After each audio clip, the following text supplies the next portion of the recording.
So I want to first say thank you, Josh. Thank you for taking the time to speak with us tonight. I want to do maybe a bit of like preamble, do a little bit of introduction. Josh is currently the VP and head of CX at FASHIONPHILE. Formerly, he was the head of UX at Outlook and Nordstormrack.com. So he's going to speak to us on strategic planning tonight and how it pertains to Agile, and going to show us some real world examples on strategic planning, prioritization, and etc. So without further ado, I'm going to give the stage to Josh so he could introduce himself as well. Cool. Thank you, Christopher. And I don't know if you guys know anything about Chris in the industries. He's a bit of a legend. His reputation definitely precedes him.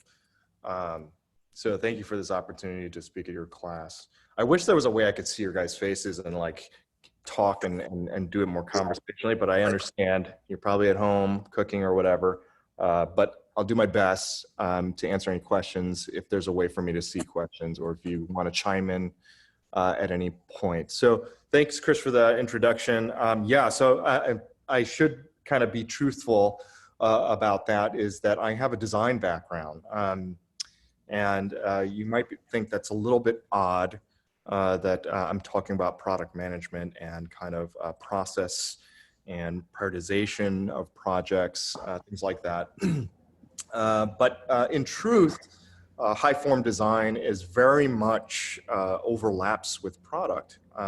There's many similarities. One is that we draw from other practices, and while it is a well-known, both are very well-known practices, design and product management, we have no intrinsic subject matter, right? So like, in other words, chemistry is about chemicals and polymers, math is about math, but we adopt the subject matter of whatever the problem is. And that's true about design, product management, and strategy, which is a very unique generalist fields. And so, and also kind of why I love those practices so much. So yes, I was a UX person, a designer at heart, but now I manage a team of product managers, analysts and researchers, UX designers, and marketers, anybody that's touching essentially the customer facing aspects of the business. So I'll just go right into it. Let me pull this up if I could. My screen again. All right, cool.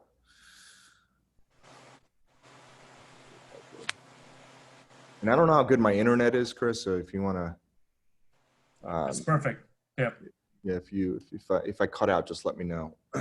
Yeah, so Product Org Support in real life. And part of this, I'm going to get a little bit philosophical, but any philosophy is definitely laced with some pragmatism in there, and I think you're going to see that. So I'm going to break this up into a couple things, kind of what the problem is and why we do things, or one of the reasons. Rhetoric. I'm a rhetorician by trade, even though I'm a designer. I'll explain that in a second. Some real world examples.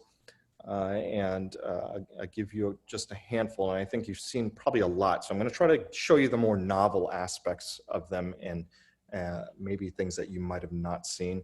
And then just a final statement that I have for you. I'm a big Mintzbergian. I love Professor Mintzberg, who's up in Toronto. He's kind of the godfather of strategic planning.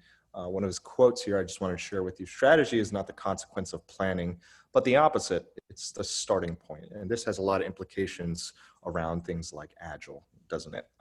So I think during the dot-coms, many of us were very, very cocky about strategy. We never wanted to measure anything after we deployed it. And that became very detrimental, right? Oops, this is the wrong one. Sorry. There we go. Yeah, so kind of the questions that I want to bring up is really around we've been spoiled in the tech space especially, but many other spaces as well. You know, when we create things just on day to day, as we mess around with our phones and download apps, we're exposed, or like Apple and Google, we're exposed to these products that have had the benefit of years and years of iteration. So think about the general population out there.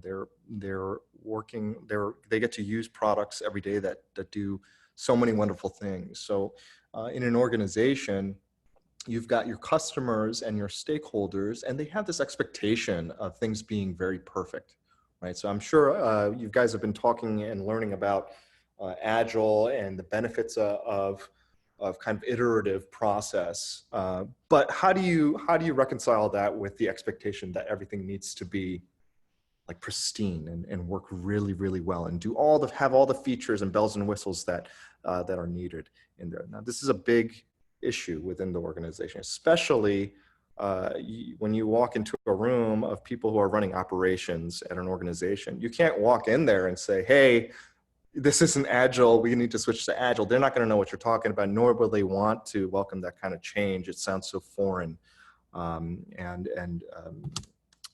change is difficult. And so it is important to recognize that product management is a form of rhetoric.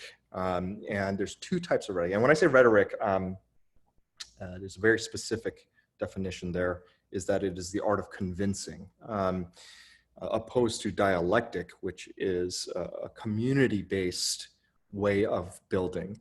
And yes, product management is a collectively building process, but there is an aspect of it that must be learned and honored, and that is the idea that you have to incept ideas. You have to propose value and convince people. This is really, really crucial in the job. I have somebody on my team, a junior product manager, who didn't know that soft skills were part of the job description, and that it's very, very crucial here. Now, this is a little bit beyond, I know that word soft skill has some connotations to it, but let me explain. So in rhetoric, as we're incepting value and convincing people of things, there's two kind of major buckets for a product manager. One is the user-focused rhetoric. This is always important as we're building features, as we're building competencies in the business for the business model, and we're proposing a new product. Those things is a form of user-focused rhetoric, but also the other one is inter-organizational rhetoric. Now, when you look at, like, if you're ever in an MBA, Michael Porter's going to come up, and he has all these great frameworks that's very popular with a lot of people, a lot of strategists and strategic planners. And one of them is the VRIO framework, and it's really about how do you define what is novel, a novel competency. Is it valuable? Is it rare? Is it easy to imitate? And the last one is really interesting. Is it supported by your organization? And why that is important, and that's treated equally or sometimes more than the other ones, is it doesn't matter if you've got a great idea sometimes, if you can't get the consensus, the people that make the decisions to agree upon this, or if there's internal fighting or any resistance, if you can't overcome those things, it doesn't matter. It's just never going to see the light of day. I think some people I think everybody can agree on this, anybody with even a year of experience in the workforce. But I think most people just kind of stop there. It's a blocker. I'm in a rock and a hard place, but there's actually a practice around this stuff, which is rhetoric. So rhetoric was defined not by somebody in the 20th or 21st century, but actually by an old guy a long, long time ago by the name of Aristotle. Aristotle and Cicero, two Greek guys you might have heard of, and they refer to rhetoric by three means. And this is what is a well-rounded well-packaged rhetoric, and it's logos, pathos, and ethos, loosely meaning the logic, the character of the speaker or the proposer, and pathos is the emotional content of the argument. It translates for us, at least for me, as rationale. What is the rationale of your proposition? What is the truth behind what you're proposing, and what is can you instigate conviction around the idea? This can also loosely be translated into. I know product managers love triangles, so I promise this is the only one I'm showing. And you've probably seen the PM triangle as well. There's a couple of different ones. This is the one I like because I came up with it. Is the what, why, and the how. And you've probably heard this before, that product managers operate in the what and the why. And this is really interesting because this follows in line with so much of what design practices are. And even within design, there is these three pillars. The how is oftentimes around the craft, how well I can craft or execute on something. So engineering often operates solely in the how. The what is really around the sciences, the literal things, the logic, and data, right? Intrinsically, the what never has, unless you have a human eye on it, in itself, it has no intrinsic value unless you put the why to it. And this is really important to know. I know it sounds very philosophical, but this definitely is applicable in the pragmatic sense of the why is going to be apparent when people come to you with solutions already thought through. And that's because there is a lot of critical thinking that needs to be done. Product manager is a critical thinker. We have to think about why in all aspects. So that's kind of the argument. And you'll notice in some parts of this triangle, I put like when you don't have the how, you lose desirability and beauty. When you don't think about the what, you don't have logic. If you don't have why, you lose substance. And this, it's kind of obvious, but I'll tell you what, this happens quite often. All right, I'll go right into the kind of the examples, and I've got 4 examples for you. One is, and they're all kind of processes or deliverables that we have, and each one, I know in terms of process, there is this need to be organized and scoping and having to plan. In this presentation, I want to offer you another reason and that reason really molds why and how we go about doing these things. And it is about your stakeholders. How do you push things through? How do you easily push things through and manage that resistance, manage people's expectations? And one is this idea of intake. Product management will often become, in some organizations, a service center. And what that means in this case is that we tell you what we need and you build it. That is not what product management is. Product management is a harbinger for truth in the business health, for status and scoping as well, of course. But they are strategists and critical thinkers. And so to come to a PM with a ready-made solution without understanding the problem at hand is incredibly problematic. You're often going to miss the mark. So we control the intake. And let me just show you some examples. There's 2 kind of examples of this. All right, thank you. Would love to be able to click this.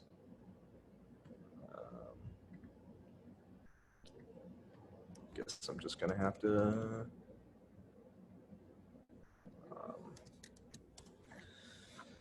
One is something we just refer to as a placemat. And a placemat is really when someone comes to us with a large idea, we ask them to fill this out. And there's very clear indications of what to fill out: owner, who's the owner for this? What is the problem that you're addressing? What's the idea? Have you done any data or analysis and metrics for this? What are the decisions and actions we need to do? Have you thought about the business impact and cost of this problem? So as they fill this out, what we're doing is forcing them to start thinking like us. Why? Because if they think that we're just executors, they're just going to come to us with none of this thought out, and we have to do the heavy lifting, which is problematic. So make them part of your process, make them become, force them into thinking about all these things. They might, in all intents and purposes, fill this out and realize, holy crap, this is a bad idea. Sorry about my language. Yeah, that's kind of where it begins. The other aspect is this, quite simply a service desk.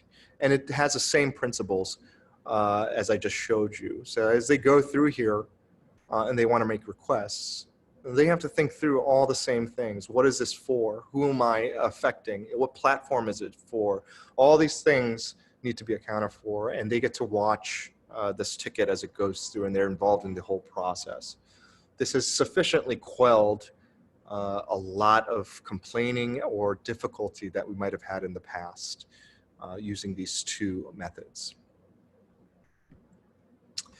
And let me know if I need to slow down, guys. So the second thing is, all right, the processes that you guys are probably seeing a lot of. I think you guys had in your description Agile and Kanban, and these are things that we practice quite often. We have even strong documentation on how we run Scrum, when the meeting should be, what each meeting is supposed to do, what are the different types of tickets in our backlog, which I could show you. So if I was to show you, let's look at text backlog, right? So in here, we literally use Kanban boards. For my teams, each person has their own personal Kanban board. And so, yes, this is useful. All this stuff is useful for organizing ourselves, scoping projects, but it's also really good for managing our friends and their expectations, and for prioritization. So if we're using points to measure our tickets, our tasks, they understand if you're coming to me with expectations that you want to complete something, you have to trade it for something else. That is the idea of, again, bringing them in to the process to help manage the resources for you. They have, if you ask that question back to them, there's a clear understanding, oh, this can't go through because it's not more important than something else. So these are kind of the easier ones. Heavy documentation. So this is, I might find some contention with this. I know my team hates it, but documentation is so crucial when it comes to this idea of rhetoric across the organization. Not only for retrospectively, meaning, hey, what did we do at this point? Oh, I have the answer, it's documented. But also for building business cases. So I just completed one like less than 20 minutes ago on operations. This is a presentation I'm going to do, and it's all my research and synthesis all in here, and what my recommendations are going to be. So this will be in there, and as well as all of the work that my team is doing collectively. And so if we need to reference something, or we have to explain why we did something, this is always available, and we're never sitting there, kind of caught in the headlights, like a deer in the headlights. We know where we can find these things at any given moment. This requires a dedication to a documentation. We do it religiously. And the last part is, this is kind of the cream of the crop. Is planning. As a product manager, you might suck at all the other things, but if there's one thing that you really, really crucially need to do, is road mapping and prioritization and planning. Why? Because all these things that you're doing, like projects and feature development, all this stuff boils down from upstream. The higher upstream you go, or earlier on in the strategy process you go, the more difficult it becomes, more ambiguity there is, and also the more decisions you can make. So when we roadmap, and it's a little bit different than other organizations, and I'll tell you why. In traditional product management, we use a lot of heuristics. We're trying to move away from that as a large organization or a growing organization. So the first thing to know, this might be really tiny for you guys, so I apologize, is we have the overarching strategies and objectives that we're trying to reach, or goals and objectives that we're trying to reach. And that's clearly defined per quarter or half year or annually. So what is the North Stars? From there, we have different inputs. You need two major inputs. One is, what are the business needs? And that's defined through the requests from your stakeholders, as well as your, like I just said, the overarching strategy and goals. From customer needs, there's a couple ways to do that. One is your customer service team. Use them as they are kind of your front men. The other aspect is, and this is kind of something I brought in from the UX practice, is you need to collect and start organizing what your customers' pain points are. And the way we do that, we use a service called Qualtrics, and we manage this ourselves. And you'll see here very quickly, we solicit feedback in perpetuity from our customers or from our users. And part of that, we use different metrics: CSAT, customer satisfaction; NPS, which is Net Promoter Score, and how frequent a topic comes. So and we're going through this right now, we're starting planning for Q4 now. We are looking through this stuff. So if I'm a product manager and I'm on the purchase lane, meaning I control all the purchase stuff, I'd select this and look at what the main topics are, and this is already built out, so there's an impact score. So I use this as well as managing my resources to create kind of where in the kind of matrix I'm at based on impact and effort. So we're trying to get closer and closer to having real data tell us this stuff. And that's what we're doing novelly. I think it's really great. Depending on which square or quadrant we land on, we prioritize based on these things. That is kind of like the easy bake version of it. It's a little bit more complex under the hood. As you can see, we use a lot of different inputs, including financial analysis, to do this stuff. And that creates our next quarter for planning. I feel like I'm missing a lot of things. I'm not sure, but that's it. If you would love to take some questions. I know I was supposed to take 45 minutes, Chris, but I kind of sped through that. You have any This questions? is very good. Thank you, Josh. Yeah. I'm opening up the floor for anyone to ask any questions. Hi, Josh. My name is Hayden Edwards. I'm actually currently a project manager. And one of the things that you had displayed was a tracking of the progression. I'm kind of curious to see how you did that.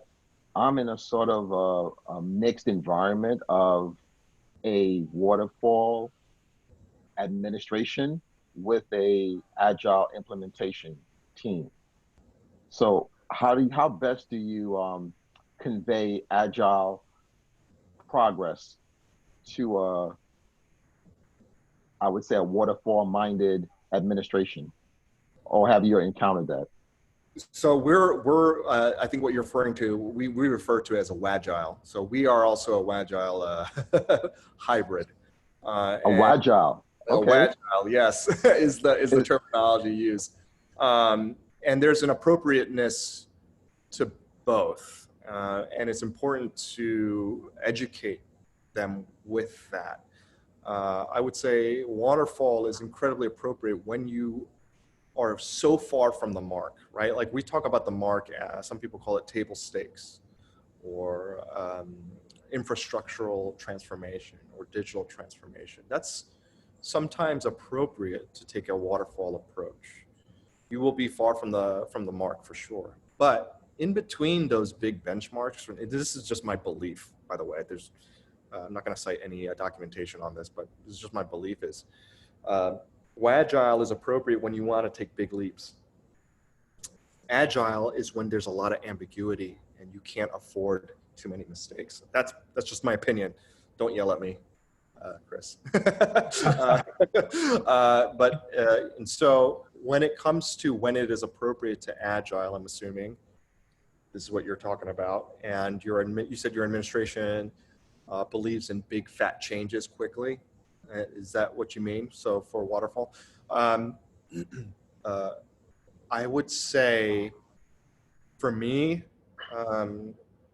there's the educational aspect of that. Two, there is the trust. How much trust do they have in you as a harbinger of this stuff? And three is fear tactics, which is a kind of crude way to say it. But my question to them would be, how confident are you that we're going to hit the mark? And what is the measurement of success for this? Good book to check out is Measure What Matters. The guys that created OKRs for Google. They talk about the appropriateness of KPIs and OKRs. What are the right ways to measure things? So those critical conversations that are being had, Hayden, are you the person that is the sole rhetorician in this situation? I wouldn't say so. I would say liaison. Yeah. Transferring the progression of the project to a leadership that does not really grasp or is just in the process of grasping agile processing, and they're looking for how many milestones have been hit and what's the percentage to completion kind of approach or mindset, as opposed to, no, this is a cumulative iteration. So we're redefining, refining as we proceed. So how do you put that how do you report that out? That's a good question. That's very tricky. And I want to be careful not to get your hopes up in that situation, because there are a million things you can do and it still can fall short, Hayden. So in that situation, let me ask you a question. Do you think that's a matter of ignorance or is it a matter of culture? Oh, absolutely culture. Right. Absolutely. So, yeah. But So we've been tasked to this is the interesting aspect, and I don't want to delve too much into a specific example. I was just looking as you bring agile into a workspace. Yeah. How do you navigate that transitional process of being nimble but being rigid in your reports? Yeah. So this is why let me clarify for you why I'm a little wary of giving you false hopes, because if it's a matter of culture, it is a matter of people and politics. So that is a very different problem. Again, as a product manager, you have to ask yourself, is that what you're seeing a symptom or a problem? So if the problem is that it's deeply human related, if it's culture, that is a matter of shifting of power. And so, you can do everything in the world and do all the things that I just showed you. But if you are unable to lead them to the water, I'm sorry, if you're able to lead them to the water and they're not drinking, it's probably an indication that it's more of a political issue rather than a matter of logic or intelligence. right? Like it's different. It's a matter of wisdom and culture and people management. So for me, my focus, and I know this is kind of straying off topic here, is you need a strong CTO. You need strong leadership to drive that kind of shift in culture. Culture is the hardest thing to change, and if you ask any poll, or look up any poll on, or go to any MBA program, or and they'll discuss this, or organizational behavioral program, they'll ask this question: what is the number one issue in organizations? Problems. Where do problems arise from? And it happens to be people. Perfect example of this I like to give is Enron. Enron talks about bad reporting and the bubble, and the CEO messed up this and that. Their problem came from a culture of poor reporting. That is a people thing. They were okay with reporting things incorrectly. And the first time I heard this or saw this is, I was like, that's ridiculous. Why would people report incorrectly? And I got to tell you, it's very common to report incorrectly. Why? Because people are incentivized to report things or round up to look like something is a success. It happened at Nordstrom. It happens at my organization now. It's very, very common. And it's easy to do because of data literacy is very low. So if you remember a couple of years ago, everybody was about big data. That word was all over the place. Everyone wants data. So now we're in the place where like everyone loves data. Okay, we all accept that data is great. But then there's this issue is people don't understand how to read data. And so it's easy to get away with in many organizations, especially if your leadership team has low data literacy. I'm willing to bet that maybe your leadership team might be okay a little bit on the financial side, but with other types of data like behavioral data or customer or other performance metrics, they might not be the best with. Also note that they are incentivized to go in a waterfall method because their contracts are tied with performance metrics, meaning they want to keep their job. Maybe they have a revenue sharing contract where they have to reach a certain revenue by a certain year in order to get their vested payout, which is really a morbid way to look at things, but that's the reality. Thank you for your response. I appreciate it. Yeah, I hope that's helpful. I think I kind of dodged a little bit of your question there, but that is the truth, my truth at least.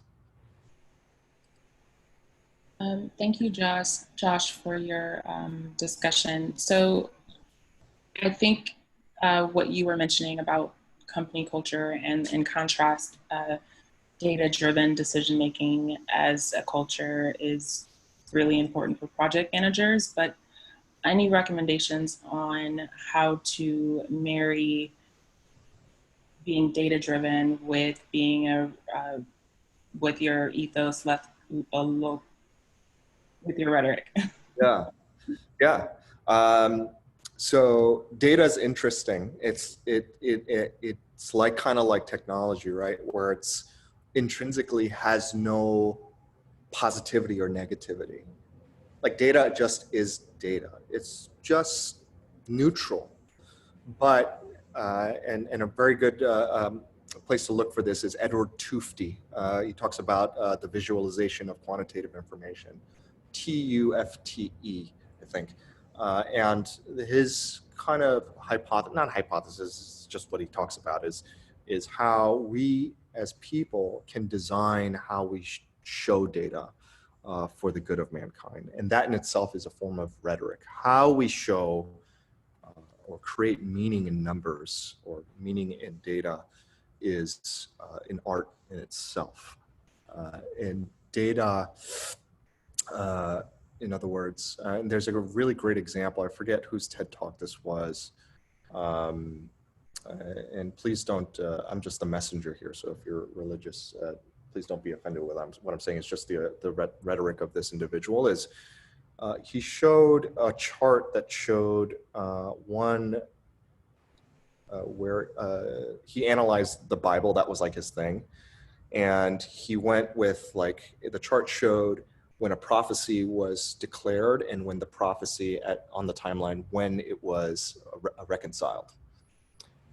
And it was an interesting chart because it just shows like 2 points and it's like, oh, somebody made a prophecy and then it happened. And then, which has kind of some connotations to like the Bible, the truth behind the Bible, right? Which is very controversial. And I think he was going for controversy in this. And then another chart he was showing right after that was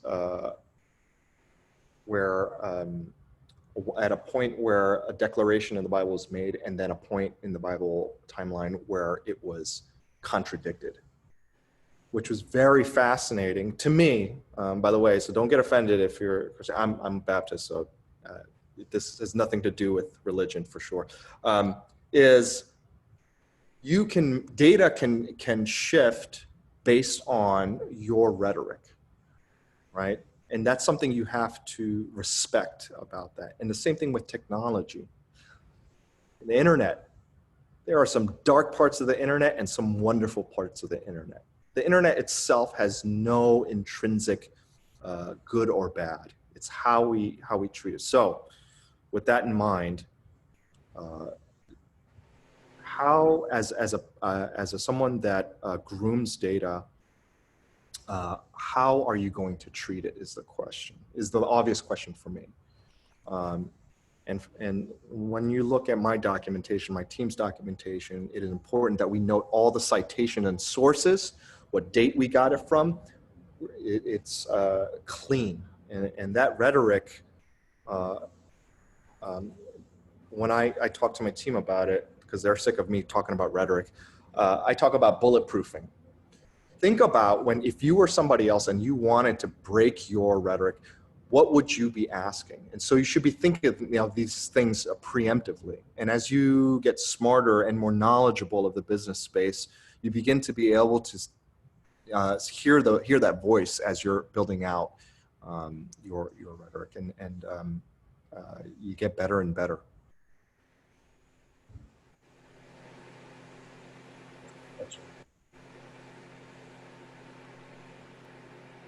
What else you guys got? This is great.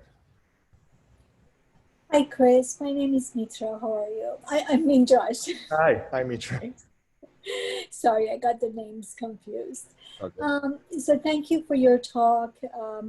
So for many of the projects that I manage, we do go through many of the aspects that you talked about, from the intake, from evaluating their appropriateness, strategy, doing the business case modeling and road mapping.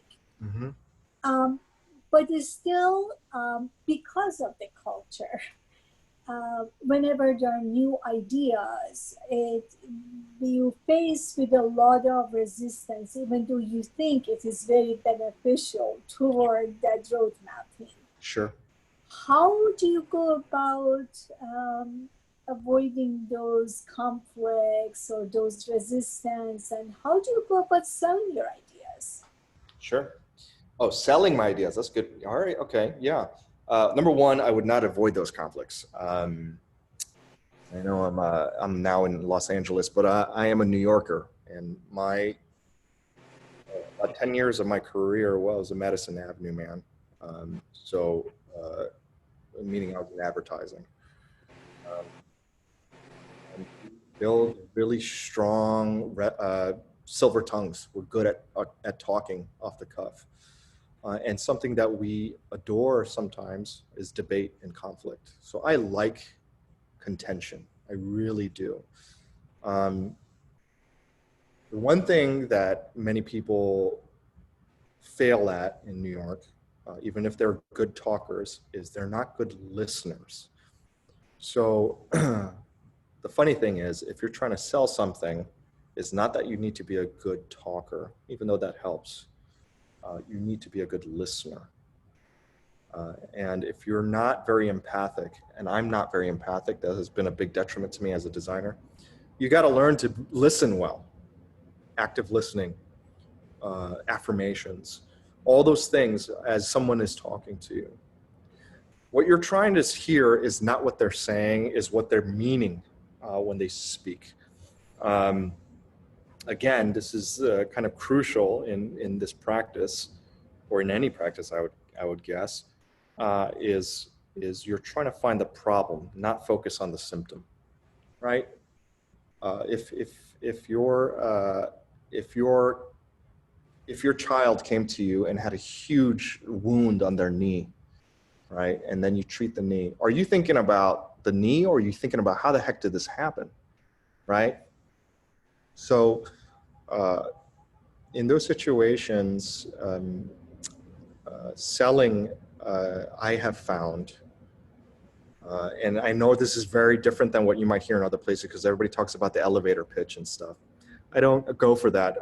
I go for how do I create meaning for this individual?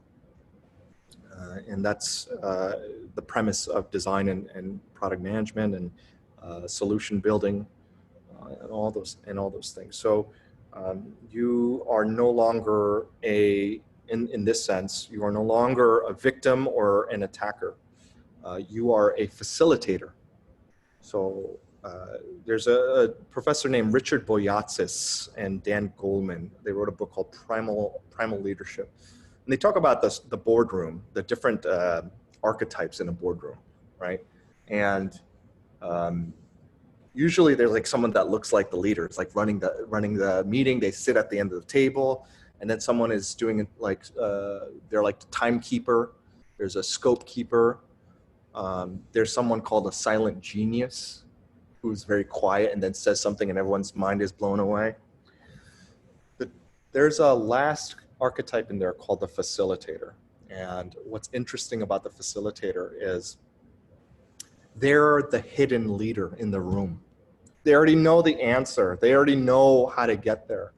What they're doing is getting everybody else in the room to get there organically themselves. And how they do that is they ask the right questions. They ask piercing questions that we have to face. Obvious questions, but the right questions. So how do you get there? It's wisdom. It's experience and wisdom, and knowing what to look for. I will tell you there's one other aspect that has given me a hand up is lateral interests. And I know Tim Brown talks about this, T-shaped people. You got to be generalist. You gotta be interested in many different things, and that allows you to make connections, make sense of things. I can't tell you how many times I've looked at something and I was like, this doesn't make any sense, and then I'm like, wait, I'm gonna compare it to like, I don't know, like martial arts or something. Like I used to box. I'm like, oh, it makes sense there, and then I bring it back. So that's a little bit extreme, but sometimes that happens, right? You have to have a lot of lateral interests, probably more of the adjacent practices. If you want to be good with data, a good place to start is have good understanding of statistics, right? At least a basic understanding. So that'll give you a big leg up when it comes to those things. Speak my language. I'm a designer, but I had a background in engineering. I can't tell you how many times it's helped when I'm in contention with an engineer that I could hold my own when we're talking about the ins and outs and the technical aspects of our projects. So that I guess is more of a tip. That's a great question. How do you sell? Oh, by the way, also, I'm not a salesman. It's a very tough issue to overcome, especially as a woman. I add on that fact. Okay. I can't speak to that, of course, but yeah, right. Yeah. Working with a group of men, all Sure. around me there are men, so being a lot of times the only woman makes it double as hard to sell your idea or for them to take you seriously. So so something I realized, because at some point early in my career, I had to begin pitching a lot. And I'm not a salesman, as I just told you, but I'm a builder. So it's important to know what the core of you is. Mm-hmm. And it was early for me to understand who I was, and I was a builder. And in that sense, I was able to reframe the sales, how I sell things, how I market things. And I began building my sales pitch, if that makes sense. Yeah. How do you build it? How would you go about doing that? I used a lot of different tools and played around until I got pretty proficient and with it. And so I think, I mean, that's just the underlying thing is self-awareness. Who are you? What are you good at? Reframe your problems around you so you can solve it, and then put it back the way it was or in a better format or whatever. So yeah, I'll never be a good salesman, but I will always be a good builder, and that's how I would approach those problems. Yeah, I like that. Thank you so much. Yeah. And it's a very, very important technique as well. I learned this from one of my previous CEO. He said that everyone in the organization need to be a good seller. You need to constantly sell into your direct reports, at the same time selling your ideas to your boss, right? So, I mean, Right. it goes both ways. Absolutely. Mm. Yeah. Yeah. Good questions. Do we have any more questions? We still have time for a couple. Just one in terms of Scrum Master. In terms of actual application, what's that one characteristic that Scrum Master should have with, let's say, for instance, daily stand-ups? As a facilitator, and leave the energy to the room, or push that? Okay, you could borrow this, and when it comes to this stuff, my answer is always it depends. I know it's such a no. I love the answer. Yeah, I've used it a lot. It depends, right? You got to feel out of room. It's any performer. Anytime you're getting in front of people, you're up for performance. So you got to feel the room. As a facilitator can mean a lot of different things, though, right? Number one, if it's a stand-up, I would argue that energy is a major factor.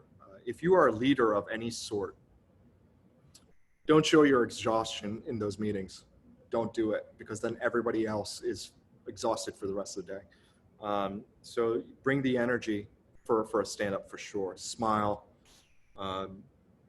Ask people, call them out and stuff like that. In some meetings, you will have to be more of a stricter individual, especially with things like for Scrum meetings, or we're talking about Scrum meetings like the grooming meetings. You may have to crack the whip sometimes, and that may be exhausting. A good tactic you might want to employ is always think about how you could put the ball in somebody else's court. And by the way, that doesn't mean giving people all the work. But if you want to teach these individuals, or there's something that they need to realize, asking those piercing questions is really crucial. What do you think? How would you go about doing this? Oh, you want me to prioritize, but I'm like, okay, you guys both have something that's really important. Can you guys discuss? Like, do you think this is more important than this? Like that stuff, you don't have to own that. You don't have to wear that stress on your shoulder. So deference is what we call it as a mode of social kind of constructs. We defer to other people. Not only are you showing empowerment, but also you're putting them on the spot. Make the decision. You must make this decision. Now, if they pick the wrong thing, either you can let them know, it's like, are you sure about this because of A, B, and C? And if they feel still convicted, let them fail or let them win. Either way, they learn or they succeed, and you win in both situations. It's just basic management, of course. Yeah. Can I ask you guys a question? Are you guys mostly project management, or are there program managers or product in here as well? I am project management. Project management, yeah. Project for me. I've acted as a program manager, but I'm a project manager. Gotcha. And then are you in tech organizations? I personally work for a gas company, so yes, I work with many of the technical projects and building up towards really the program aspect of it. That's what I have been working on a lot. Yeah. Are you in smaller companies or like companies that have been around and have a legacy for like 40 years? Well, Southern California Gas Company is what I work for. So Gotcha. We deliver gas to your homes. Yeah. You're definitely. I definitely pay a bill to you guys. Yes. Yeah. You're asking a lot about culture questions, so I have to ask that. Is younger companies have definitely a different demeanor than the older ones, right? Yep. You know, you look at these case studies, like Boy Scouts, for example, they've been around forever, and how hard it was for them to change their mentality. It was like a snail, slower than a snail, how they moved. It really hurt them. It really, really hurt them. So no doubt there were individuals in that organization that were trying to light a fire in change there. This is incredibly difficult, guys. And sometimes, and something I left out in the presentation is know how to sniff out what organizations are ready and primed for change. Oh, I had one more thing. I had one more slide. I forgot. Oh my gosh, I totally forgot. We still have time, right? Differentiation. There's a lot of project managers, program managers, and product managers out there. Did I miss one? Project, product, program. Yeah, it's a lot of that. Differentiation, just like how we differentiate organizations, how are you going to differentiate yourselves? Like this is a novel, like how do you offer a novel competency is really crucial. So Agile, within Agile, I would argue you should begin to look for frameworks that you can turn into your own. This stuff, and please don't kill me, Chris, this stuff they're guidelines, right? So Hayden, you were talking about, was that you, Agile? These are guidelines. You have to do what works for your organization, for your teams. If this was perfect, then everybody would have, maybe not. It's not perfect. Nothing is perfect, and every problem is novel, and novel problems require novel solutions. So maybe this helps with some of the things that you guys have been asking is like, how are you going to transform that to work with the way that your culture is in your organization? So yeah, maybe some of your organizations don't really need this stuff. They've got such a strong business model that they're going to be around for the next 80 years, even if everyone's messing up constantly. But maybe there's some aspects of it that you can begin to introduce slowly. That's what I have to say. Sorry about that. I totally forgot. Yeah. Hi, Josh. This is Jose. So I guess I'm more of on the development team. So I guess my question is, I noticed that you use Kanban and Scrum methodologies. Right now, in my line of work, we're in a waterfall, I guess traditional project, but we are, I guess that's just how the company is. Yeah. And we have a very technical project that we're trying to implement.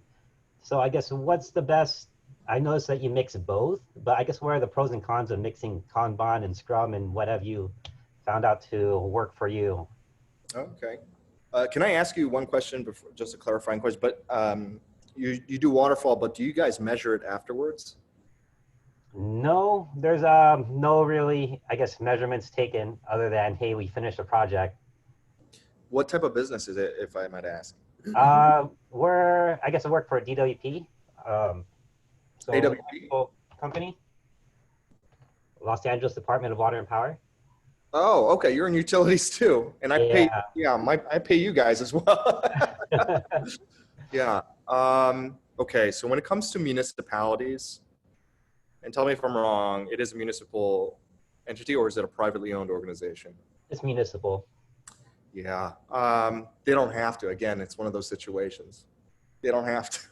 Yeah. You know? So I guess that's where like my issue is, I guess, because we have, I guess, like strict contracts. You know, we have this you know, a task that needs to be done and it has to have this type of metric, but Yeah. you know, we're designing this new product and we don't really know what it is. So I'm trying to like get people on board using like a Kanban method and trying to put post-it notes and stuff like that. But it's, you know, hard to transition people into that. So Sure. I was trying to figure out, you know, start introducing Scrum, I guess daily Scrum meetings as well. But, you know, I don't know. I mean, we're very traditional, so it's hard to get everybody moving, Yeah. especially if the project consists of 50 different people, you know? I feel you. I feel you. And let me tell you, on the side of when I was in consulting, we knew this about people, about companies, right? Too. We would smell it. And the first thing we'd come back is like, what kind of mark is it? And if that individual just cared about checking off things in their benchmark, we're like, okay, let's just finish a bunch of the stuff this guy wants. Will never measure it. And they just get a promotion. That's what they're looking for. So you have to think about culture, again, back to culture and incentives. They're not incentivized to succeed. They're incentivized to get a promotion if they get, and a bonus if they complete everything in their checklist. So you are probably a rare breed in an organization that might not care, and you do care. In that situation, okay, so to answer your original question, what I prefer for our organization currently, what the combination is. Kanban, I promote using Kanban for individuals to use as their own management. The backlog is more of a collective way to look at things and to organize things in prioritization, assign points, things like that. The Kanban helps as more of a gamification method so that people can kind of move things. For me, I like it because I can see status as I look at reports. And so I think of Kanban as like when I need to be like really close on an individual. Backlog is like, okay, this team. And then prioritization and planning for Q3 is like departmental. So if maybe on scale is one way to look at it as we do it that way. I don't know how, what you guys have been learning or using it for, but that's kind of, does that answer your question, Jose? Yeah, it does. That makes more sense. Okay.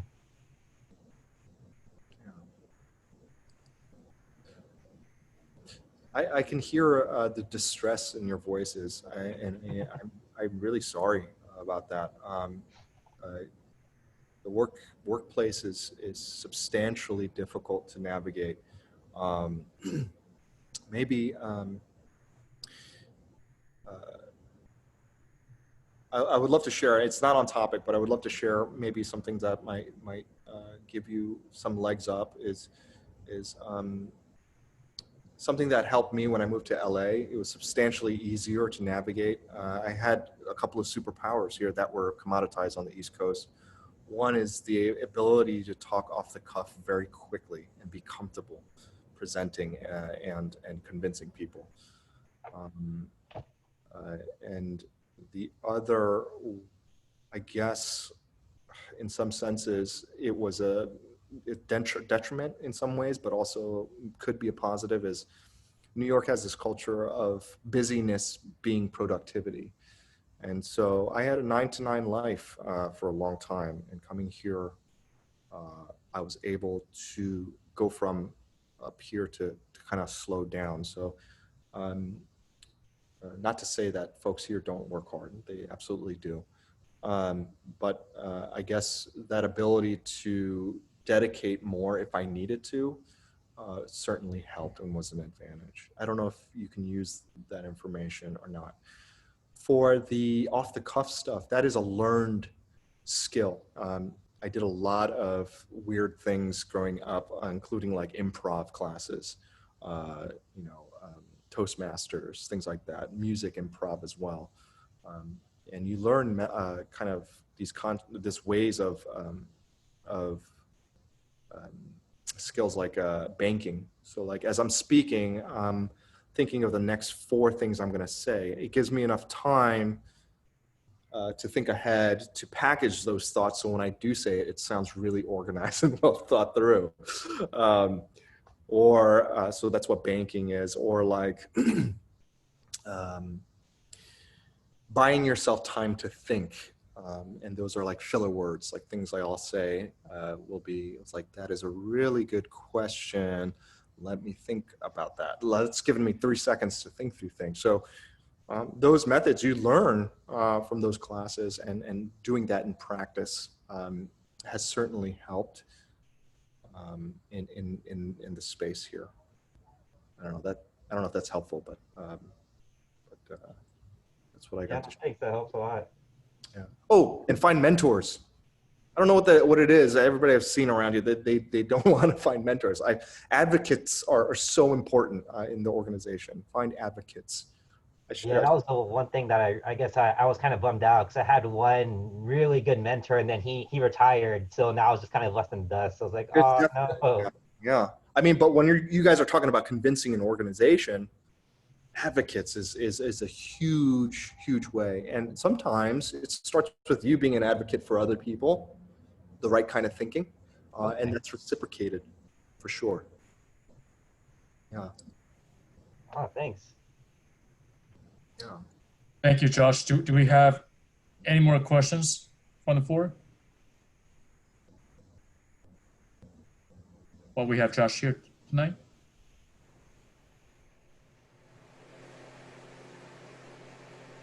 If not, I want to say thank you, Josh. Thank you for the wonderful presentation. And I'm pretty sure everyone has enjoyed the conversation tonight. And is it possible that we get a copy of your deck? Oh, yeah, absolutely. Sure. Yeah. Okay. Thank you so much. Thank you so much, Chris. Thank you guys so much. And a lot of, I hope you guys figure it all out. Thanks, Josh. I appreciate the information and a really good presentation. Thanks, Hayden. You guys have Yeah, I really enjoyed it as well. We really appreciate it. Thank you very much. Thank you. Thank you. All right. God bless, guys. All right. Thanks, everyone, for joining tonight. And Josh, I guess we'll catch up afterwards. Yeah. So this will conclude tonight's meeting. Thanks, Chris, for arranging it. Have a great night. Guys.